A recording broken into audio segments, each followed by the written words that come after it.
사도행전 18장 18절부터 28절까지 말씀입니다. 바울은 더 여러 날 머물다가 형제들과 작별하고 배 타고 수리아로 떠나갈새 브리스길라와 아굴라도 함께 하더라. 바울이 일찍이 서원이 있었으므로 갱그리아에서 머리를 깎았더라. 에베소에 와서 그들을 거기 머물게 하고 자기는 회당에 들어가서 유대인들과 변론하니 여러 사람이 더 오래 있기를 청하되 허락하지 아니하고 작별하여 이르되 만일 하나님의 뜻이면 너희에게 돌아오리라 하고 배를 타고 에베소를 떠나 가이사랴에 상륙하여 올라가 교회의 안부를 물은 후에 안디옥으로 내려가서 얼마 있다가 떠나 갈라디아와 부르기아 땅을 차례로 다니며 모든 제자를 굳건하게 하니라.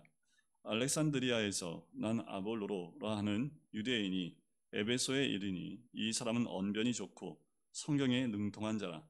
그가 일찍이 주의 도를 배워 열심으로 예수에 관한 것을 자세히 말하며 가르치나 요한의 세례만 알따름이라. 그가 회당에서 담대히 말하기 시작하거늘 브리스길라와 아골라가 듣고 데려다가 하나님의 도를 더 정확하게 풀어 이르더라. 아볼로가 아가야로 건너가고자 하므로 형제들이 그를 격려하며 제자들에게 편지를 써 영접하라 하였더니 그가 감히 은혜로 말미암아 믿은 자들에게 많은 유익을 주니 이는 성경으로서 예수는 그리스도라고 증언하여 공중 앞에서 힘있게 유대인의 말을 이기미더라. 아멘. 사도 바울이 고린도에 머물면서 생업인 텐트 메이커로서 1년 6개월 동안 살면서 거기서 복음을 전하지요. 그럴 수 있었던 가장 중요한 것은 하나님의 환상 가운데 이 도시에 나의 백성이 많다라는 거지요. 침묵하지 말라는 겁니다. 누가 너를 대적하여 해롭게 할 자가 없을 것이니 여기에 이 성중에 내 백성이 많음이라라는 거지요. 여러분, 이런 음성을 우리가 다 듣기를 원합니다. 이 교회에 주의 백성이 많음이라.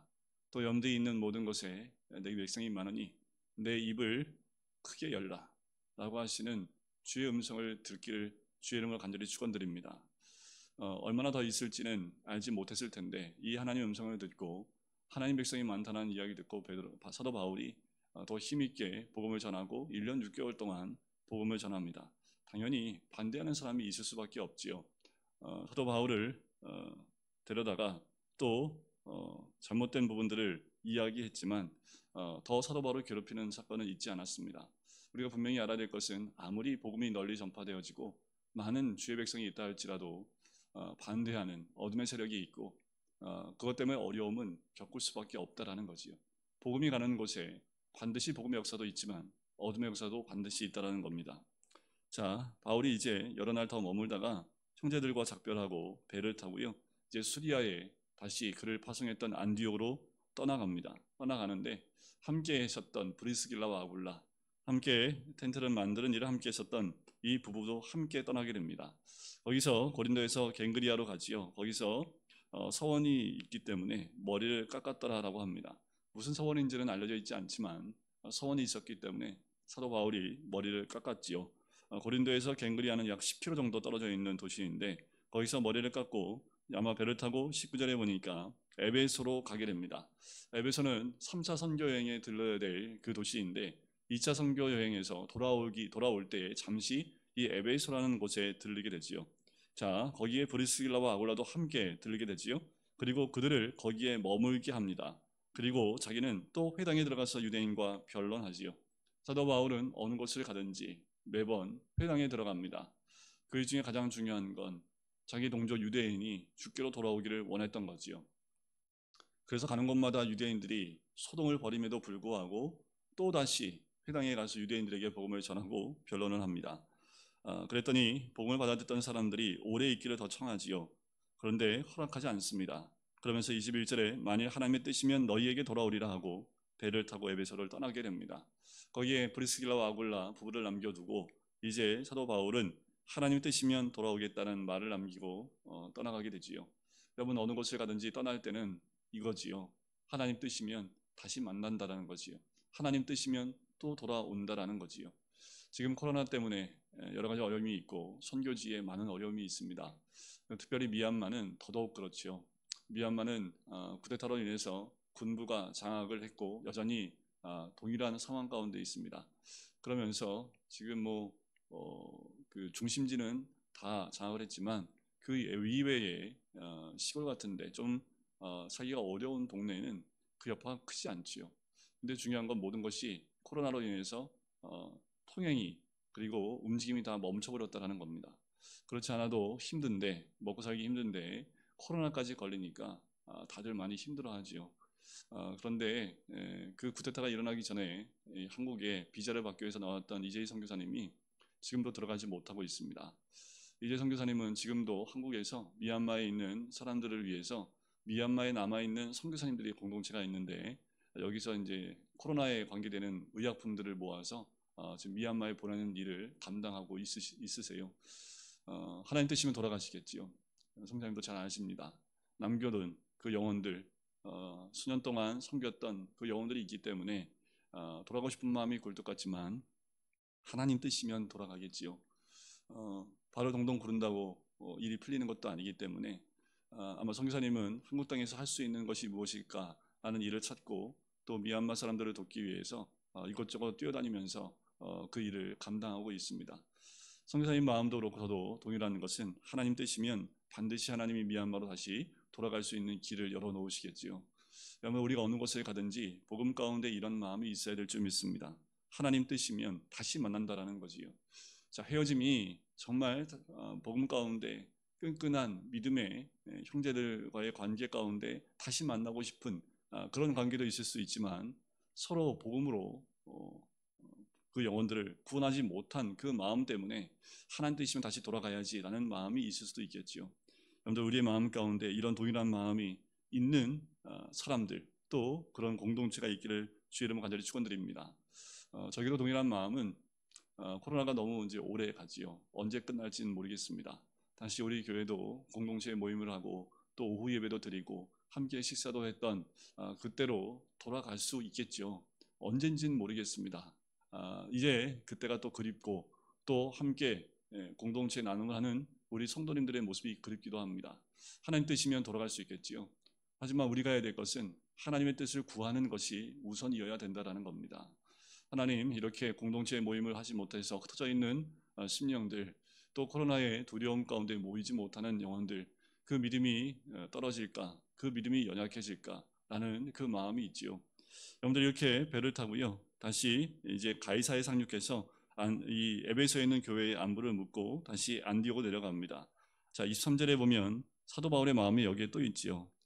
갈라디아와 부르기아 땅을 차례로 다니면서 모든 제자를 굳건하게 하니라라는 겁니다. 얼마의 시간을 걸렸는지 모르지만 스리아 안디옥에 가서 분명히 2차 선교 여행에 대한 보고를 했을 것이고 그런데 얼마 시간이 지나지 않아서 다시 또 출발을 합니다. 그 이유는 뭐예요? 모든 제자들을 굳건하게 하고 싶은 마음이지요. 그들의 믿음이 떨어질까 노심초사하는 가운데 다시 그들을 방문해서 말씀으로 세우고 싶은 마음이 있는 거지요. 여러분들 우리 마음이 또 사역자의 마음이 이와 같습니다. 자 그런데 성령님께서 이 다른 곳을 비추십니다. 바로 24절에 아볼로라는 사람을 성령님이 주목하세요. 이 사람은 알렉산드리아에서 나는 사람인데 유대인인데요. 에베소에 이릅니다. 여기 갔는데 언변이 좋고요. 성경에 능통한 자라고 나옵니다. 여기서 성경이라는 것은 아직 신약이 적기 전이기 때문에 구약에 있는 말씀들을 의미하겠지요. 구약의 말씀에 능통한 사람인데 말도 참 잘하는 사람입니다. 25절에 보면 그가 일찍이 주의 도를 열심히 배워서 열심히 예수에 관한 것을 자세히 말하여 가르치는데요.